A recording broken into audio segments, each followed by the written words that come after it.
Ramzan Temurov birinchi raundda yutadi degandim, nokaut bilan, nokaut holati uchratadi deganim raqibini. O'sha holat yuz berdi, do'stlar. Londondan turib bugun bitta videorolik joylaganim ertalab.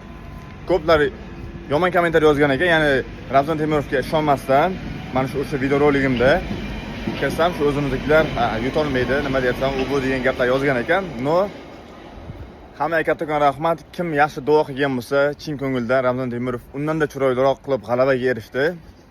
Qanaqa natija kutgan bo'lsa, undan-da chiroyliroq natijaga erishdi.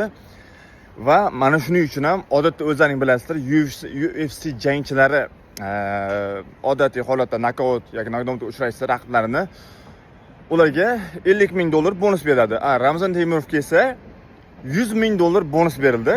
Shunaqa chiroyli jang qilganligi uchun. Xo'p. Endi nima bo'ladi? Taqdiri, xudo xolasa, bundan keyingi jangi pretendenskiy bo'lishi kerak. Ya'ni poyezga dogovorli jangi bo'ladi. O'shani yutsa, undan keyingi jangi albatta inshaalloh poyez uchun, ya'ni UFC belbog'i uchun jang bo'ladi. Chunki deganda mana shu raqibi ham o'zi bundan ikkita oldingi jangida UFC chempionlik kamariga urishib yutqazib qo'ygan.